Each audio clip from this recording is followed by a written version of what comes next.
बेटी का सपना। आज घर में चहल पहल का माहौल था। घर में दो दो खुशियां एक साथ आने वाली थी। बेटी की पदोन्नति हो रही थी और उसके लिए अच्छा घर-वर भी मिलने जा रहा था। सुधा MBA करके एक बहुराष्ट्रीय कंपनी में नौकरी कर रही थी। वह बहुत मेहनत और ईमानदारी के साथ अपना काम करती थी और आज इसी का पारितोषिक उसको मिलने वाला था।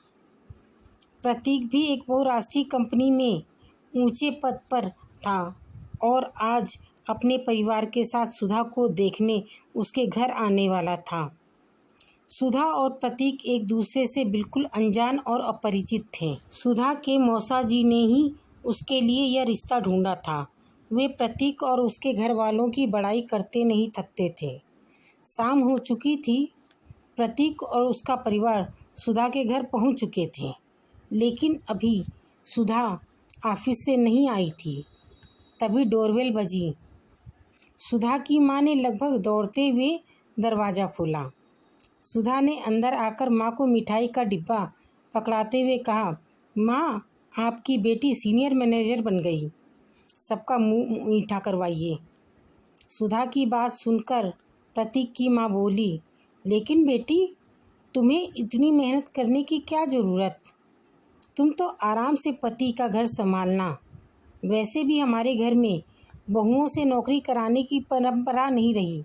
वह सुधा के माता पिता की ओर मुखातिब होते हुए बोली, हमें आपकी बेटी पसंद है, लेकिन उसका नौकरी करना पसंद नहीं। माता पिता समझ नहीं पा रहे थे कि खुश हों या दुखी।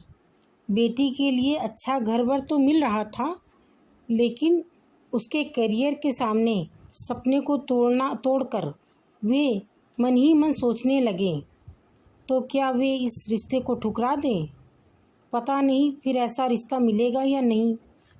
सुधा के चेहरे से खुशी और रौनक बिल्कुल गायब हो चुकी थी।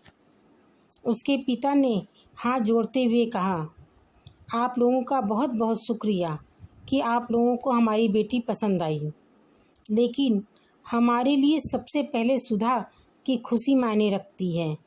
अगर हमारी बेटी को आपकी यह शर्त मंजूर नहीं, तो हम उस पर शादी करने का दबाव नहीं डाल सकते। सुधा अपने पिता के सीने से चिपककर फूट-फूट कर रोने लगी और रोते हुए बोली, पापा, मैं नौकरी नहीं छोड़ना चाहती।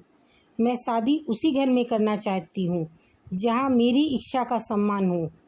मेरा सपना है कि मैं अपने दम पर जीवन में कुछ करूं। मेरे सपने को मत टूटने दीजिएगा पापा। पिताजी ने प्यार से सुधा के सिर पर हाथ फिराते हुए कहा, नहीं गुड़िया, तुम्हारा सपना कोई नहीं तोड़ सकता। मैं तुम्हारा विवाह वहीं करूँगा जहाँ तुम्हारी इच्छा का सम्मान होगा। तभी प्रतीक बोल पड़ा, माँ, ये परंपरा तो एक ना एक दिन टूटती ही है। मैं सुधा के विचारों से सहमत हूँ और इनसे ही विवाह करना चाहता हूँ।